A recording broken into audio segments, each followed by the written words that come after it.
The Seattle evening was sharp, the kind of cold that clung to your bones. Marcus Tate stepped out of a modest gray sedan, his boots hitting the wet pavement with a soft thud.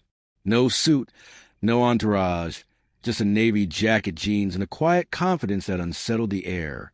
The streetlights cast long shadows across the asphalt, still slick from an earlier drizzle.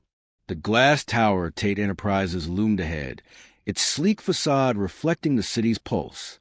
Marcus paused, eyes tracing the building's lines. This was his vision, his fight, his 51% stake in a conglomerate that spanned tech, real estate, and logistics. He'd spent years clawing his way from a Tacoma basement to this moment. Each step a defiance of the odds stacked against a black man in corporate America.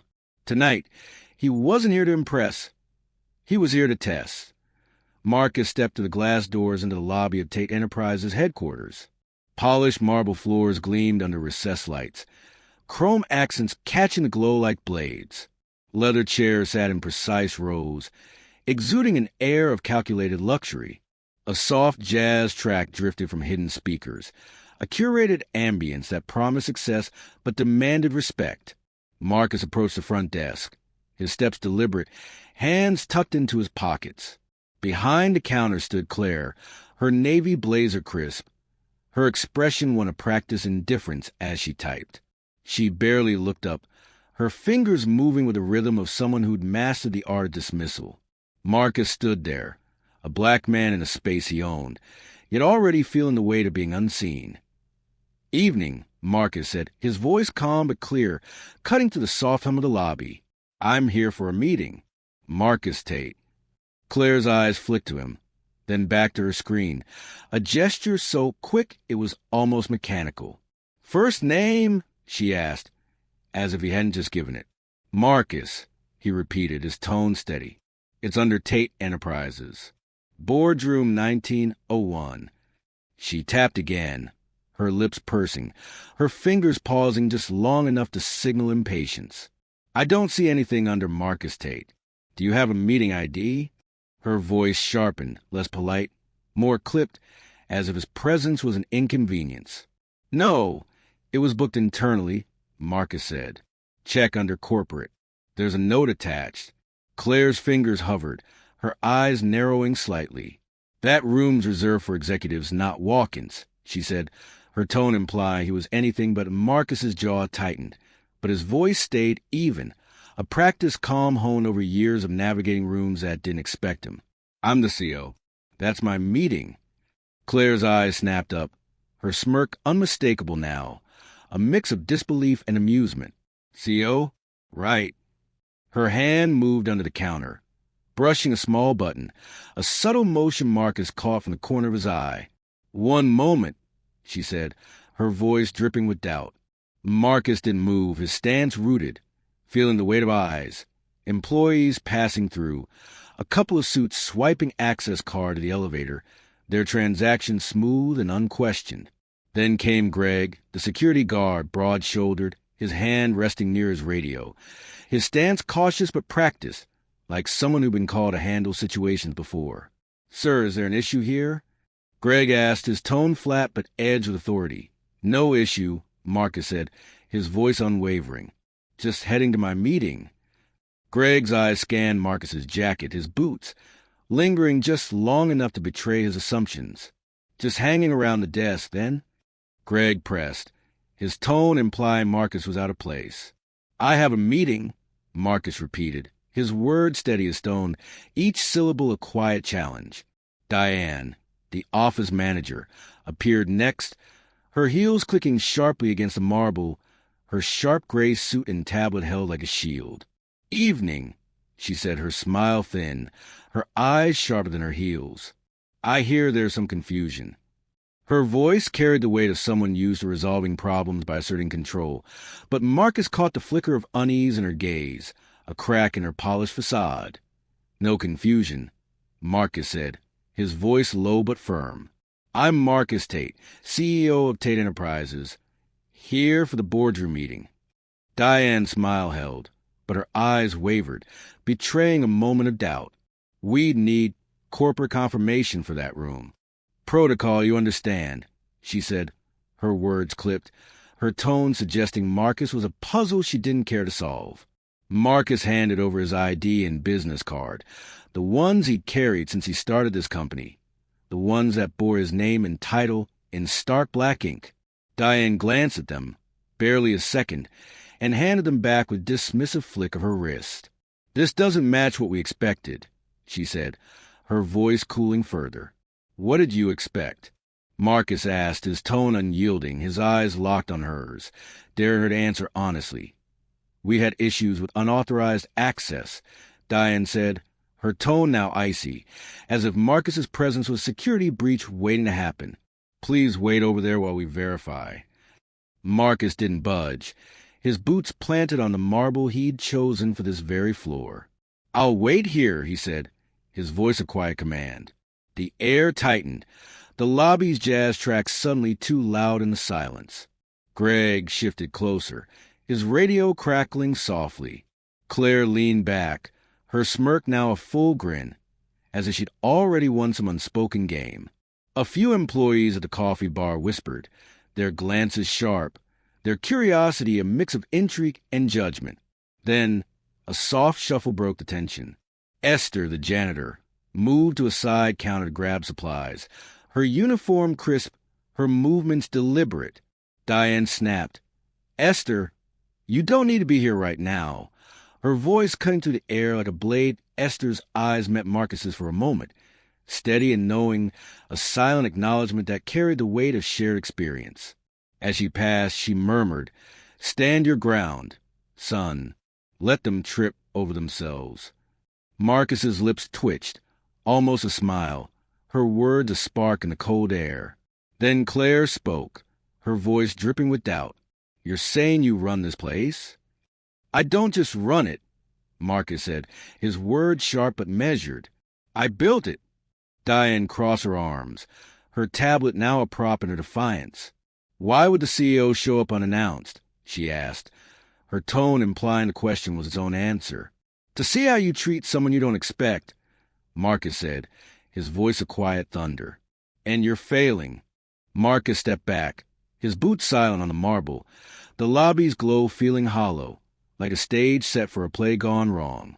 His mind drifted to a different time, a different place. He was 17, pushing a cart through a hospital basement in Tacoma, the fluorescent lights buzzing like a warning. His father, a janitor, mopped floors nearby, his hands calloused from years of labor, his eyes heavy but never dim. "Don't just work, Marcus," he'd said, his voice rough but warm. "Build something they can't ignore." That night, Marcus had slipped his paycheck into a tin under his bed, labeled "Own It" in shaky marker. Rent was late, the fridge nearly empty. But that tin was his promise to himself, a vow that he'd rise above the constraints of his circumstances, a black kid in a world that rarely bet on him at AT 25. Marcus was a courier at a small logistics firm off I-5, delivering packages to executives who never looked him in the eye. One, a man in a tailored suit, snapped his fingers and called him boy, the word landing like a slap. Another tossed a tip on the counter but offered no respect, his gaze sliding past Marcus as if he were invisible. At 27, he applied for a junior manager role at a tech startup, his best suit pressed, his resume polished. He'd taken a bus across town, walked 6 blocks in the rain, his shoes soaked but his spirit unbroken.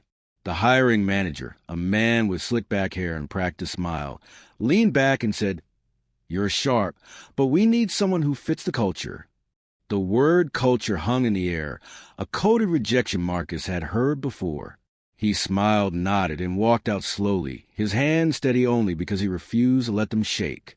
By 32, he was running his own logistics company, a small operation built on grit and late nights.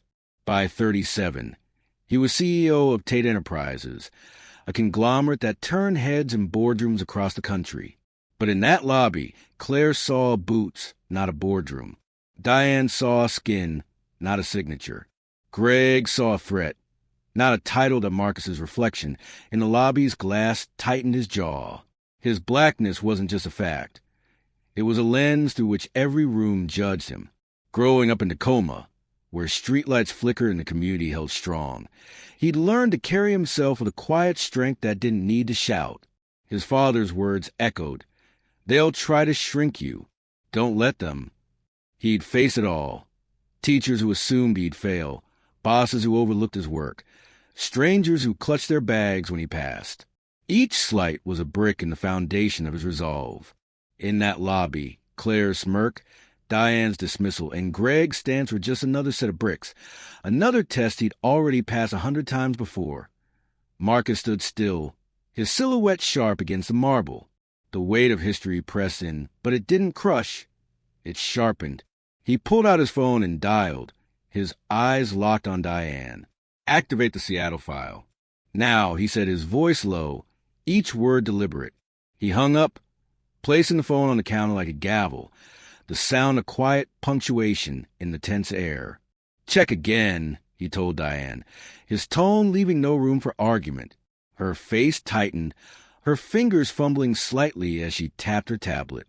Claire's confidence frayed, her smirk fading as she glanced at the screen. Greg's radio crackled faintly, his stance less certain now. Esther lingered by her cart, her gaze steady, as if she'd seen this kind of moment before and knew how it would end. Two men entered, William, carrying a leather folder, and Julian, with a Bluetooth earpiece blinking blue. They moved with purpose, their presence shifting the room's gravity, cutting through the lobby's tension like a blade. Marcus gave them a single nod, a silent acknowledgement between men who'd fought similar battles. You good? William asked, his voice low, his eyes scanning the room with a mix of authority and concern. I stayed, Marcus replied, his tone steady, a quiet testament to his resolve. Julian pulled a folded email from his folder, his movements precise, his expression unyielding. We sent the audit notice 2 weeks ago, he said, his voice calm but firm. It said the CEO might visit incognito. All shifts were briefed. Marcus's voice cut through the air, calm but sharp. Looks like they missed a memo.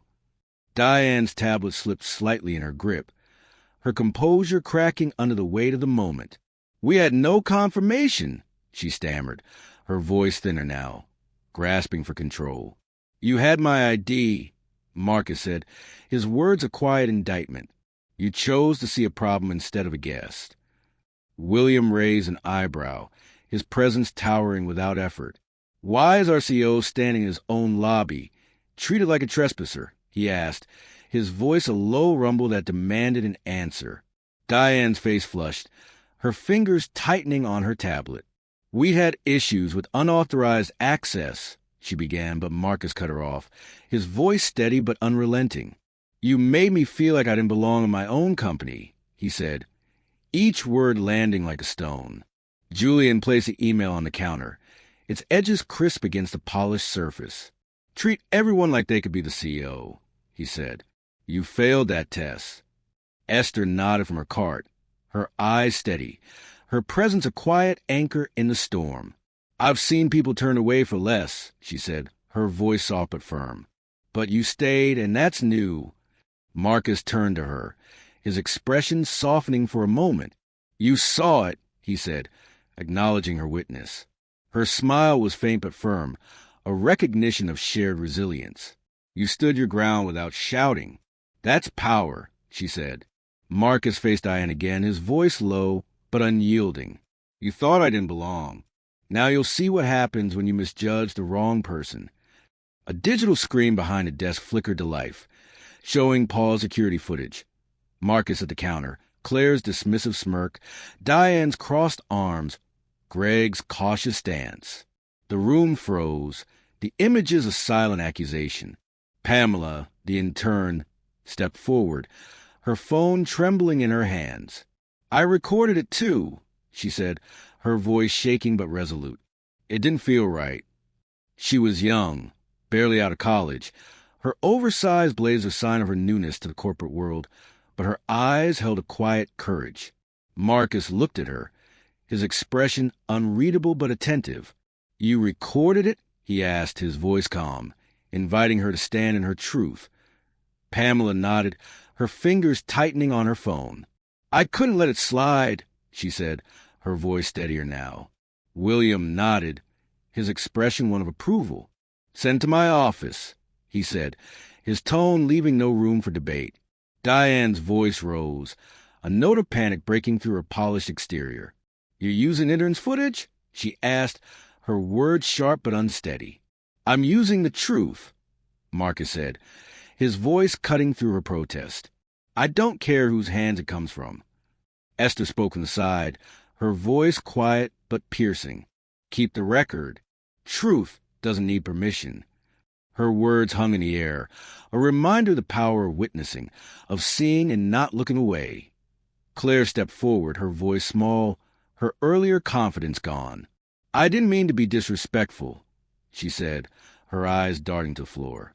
"You didn't try at all," Marcus said, his tone even but unyielding. "You looked at me and decided in seconds, wrong outfit, wrong tone, wrong skin." Diane clutched her tablet, her knuckles white. "This is a misunderstanding," she said, her voice almost pleading now. "No," Marcus said, his words final. "You made a choice. The mistake was thinking there wouldn't be consequences." The lobby was silent. The jazz track a faint hum in the background, the weight of Marcus's words settling over the room like a verdict. The next morning, Marcus stood in the conference room, now in a tailored black suit, addressing a room full of staff. The air was heavy with anticipation. The employees seated in rows, their faces a mix of unease and curiosity. "You didn't know who I was last night," Marcus said, his voice clear, each word deliberate. "That's the point. I came to see how you treat someone who doesn't look like your idea of power. I came to see if this company, my company, lives up to the values I built it on. Some of you failed that test, not because of protocol, but because of prejudice." His eyes swept the room, lingering on the faces of those who'd been in the lobby, their discomfort palpable. "But failure is a chance to learn, if you're willing." William stepped forward, his presence commanding. "The manager is on administrative leave, pending review," he said. "The clerk is on probation. All staff will undergo mandatory bias training, starting next week. This isn't punishment, it's accountability." Esther, standing at the back, smiled faintly, her eyes meeting Marcus's. "You brought dignity, not just water," she said, her voice carrying a quiet pride that silenced the room. Marcus nodded, acknowledging her words, her witness. He'd seen her strength, the kind that didn't need a title to command respect, and it reminded him of his own journey, of the people who'd held him up when the world tried to push him down. Marcus walked to the boardroom window, Seattle's skyline soft in the dawn light. He opened his laptop and typed a message to his father. "Dad, I stood still last night. I didn't yell. I let them see their mistake. You told me silence cuts deeper than noise. You were right." He paused, his fingers hovering over the keys, his mind drifting to the tin box under his childhood bed, the one labeled on it. That promise had carried him here, to a glass tower he'd built, to a room full of people who now saw him, not just his skin, but his strength. His blackness wasn't just his identity. It was his foundation, forged in every room that tried to shrink him, every glance that tried to dismiss him. He closed the laptop, the city stretching before him, and vowed to rebuild not just Tate Enterprises' culture, but its soul.